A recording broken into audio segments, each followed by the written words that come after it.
Il n'y a pas de fin à la coopération sino-russe, pas de zone interdite et pas de plafond. La Chine est prête à étendre davantage la coopération tous azimuts, mutuellement bénéfique avec la Russie, selon le consensus entre les deux chefs d'État.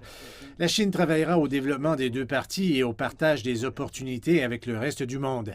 Il n'y a pas si longtemps, les présidents Xi et Poutine ont tenu une visioconférence et ont convenu de se rencontrer pendant les Jeux olympiques d'hiver de l'année prochaine.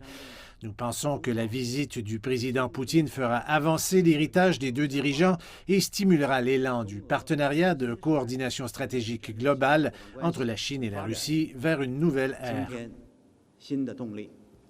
Le président Poutine a exprimé son opposition à la politisation des Jeux olympiques d'hiver de 2022 à Beijing.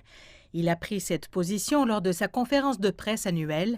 Il a déclaré que la Chine et la Russie bénéficiaient d'un partenariat stratégique global et que les relations bilatérales étaient à leur plus haut niveau.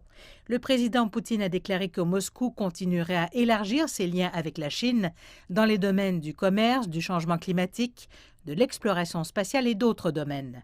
Il a indiqué que la Chine était le plus grand partenaire commercial de la Russie et que le volume de leurs échanges a dépassé les 100 milliards de dollars américains. Le président Poutine a souligné que la coopération entre la Russie et la Chine était un facteur de stabilisation dans les affaires internationales.